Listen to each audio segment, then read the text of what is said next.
Hi, I'm Debbie Pierce and I'm going to be showing and talking about how I plan to create a portfolio website. The proposal I was given was to create a portfolio of all my work. This way I'm able to keep it all in the same place and to go back to future purposes. The target audience of my website is level 3 photography tutors, future employees and students. This is so that I can show what I've done during my spare time outside of college and what I've done during college. Students are one of my target audiences too, so we'll be able to show the work that I did during their course. That way they can see what they're going to be doing as well. Since we're going to be producing a website, the platform will be online, along with being available on tablets, phones and computers.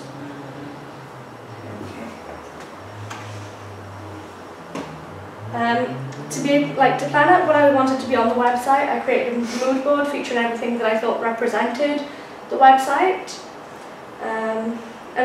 Of course, I'd need to make sure that I understand both the positives and the negatives of creating it.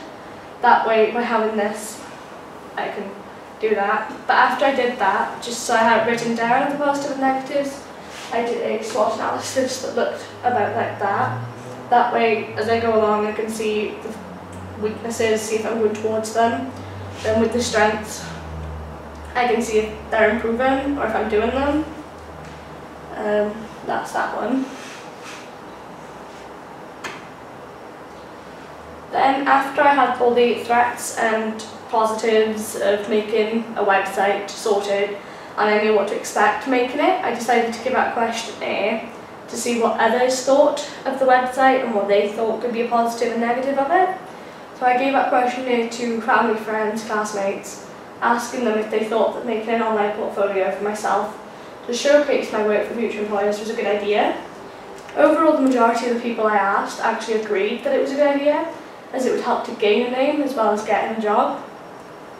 Then after I did that, I did a record of achievements. It's basically going over what I've done, what I want to do, what I think is going to be featured in it, and what my website is basically going to have in it. Now that I had all the main planning parts done, I thought I could start on looking at the design of the website, how I was going to set it out. So the first thing I wanted to start off with was the fonts and how the fonts were going to work. So I picked out a couple to put on here, and each have a different sort of theme. They keep to the quite natural look, like summer high school sort of look, yearbook sort of type. Then the others are quite simple with like a bit of difference into the font. Like a lot of them have curls, because since my website's going to be photography, a lot of it's nature, light colours and not too dark. The one that's circled is the one that I chose to go with, and the rest I decided to put aside, which I might go back to use for other things, but for the title and the main theme, I thought that one would be the best one to go for. Then this by here, I decided to explain why I've discounted the ideas. So like the two on the side, they have a very high school look to them. So I didn't think it would link with the theme of the website, because I was going for nature, sort of light, colourful, quite a natural feel to the website instead of a bold, bright, standout one. Whereas these I thought were quite similar to the font that I chose. I didn't go with them because I thought they would stood out a bit too much. Like that one there has a bit too much curls and quite difficult to read at times. And the rest are quite simple as well, but I thought the one that I chose had like more of a link to the website. So once I did that, I decided to start researching into the websites that I thought would be similar to mine. Since I'm going for more photography than a portfolio, well, it's been both, but I wanted to focus more on the photographies. It's what I wanted to do in the future, so I could keep track of all my photos on there. I went on to researching these, which is one local and one Hollywood photographer. And even though they're from different locations, they still have quite a link together. They're both quite white, quite simple, but yet nice to look at. And both have, like the treasured one doesn't have a really large image, but you can tell it's about because they got galleries and photography stood out. He is more trying to get clients, whereas the one above is known for his photos. Therefore, he doesn't have to try and get people to go to him, because obviously he has a large range of people who go to him already, like celebrities, because those two are the ones he focuses on, especially in his portrait photos, because she's the first one that comes up when you want portraits, but when you click his homepage, Emily Blunt comes up with the first one, which is quite a recent picture that was featured in magazines. So obviously there's a difference in the way they set out, and it goes on money and popularity to the photographer. So obviously with mine, it's not going to be well known, so the one that I'm probably going to work from is the Treasured photography. And these are just a couple of sketches I did for my logo, and I haven't actually gone through with them yet. Each have like a link to photos and cameras. Each one has like a small camera to do with it, and there's quite a simple theme to the font. The font that I tried to do is the one that I chose earlier on, so they have quite that font to it. The one that I went with is the bottom one, and because it's quite simple, it's not too large, it's not going to take up too much space on the website, and I don't need to put my full name down since it's the name of the website, so they're already going to know that. With the colouring, it's probably going to be not too bright, but it's going to stand out for what it is, because the star-shaped ones are going to be yellow to represent the flash of the camera, and the camera's going to be under the initials, and that's just going to be kind of black, quite simple.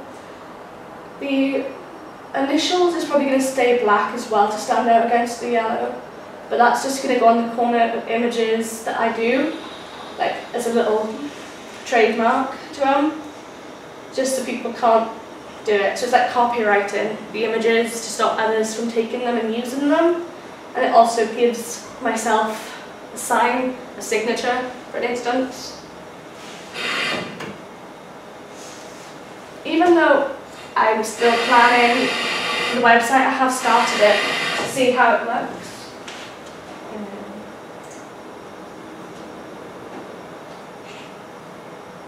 So that's what the website is going to look like. Well, what I'm using so far, which I prefer the look to, and it's kind of like a big image of all the photos that are on there so far are images I've taken. And the first one is just a simple park background, and it's quite nice. Since I'm not doing photography so much, I keep to nature, but hopefully over the years I'm going to be able to add stuff to my portrait folder. I've already got stuff in the nature and landscape, since I do them quite a bit.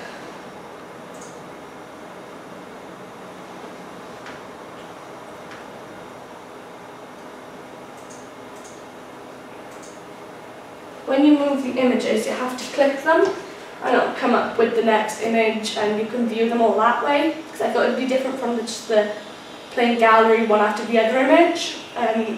That's sort of what I wanted my website to look like, and it will probably stay that way until I have more images to put on it. And then, to show my college work, I've got a selection of them down the side, and you can click one of these and you can see the work I've done over the past year. I've got my deconstructing, which is all my written work, magazines, music, advertisements, videos, radio shows, so that will be featured on my website.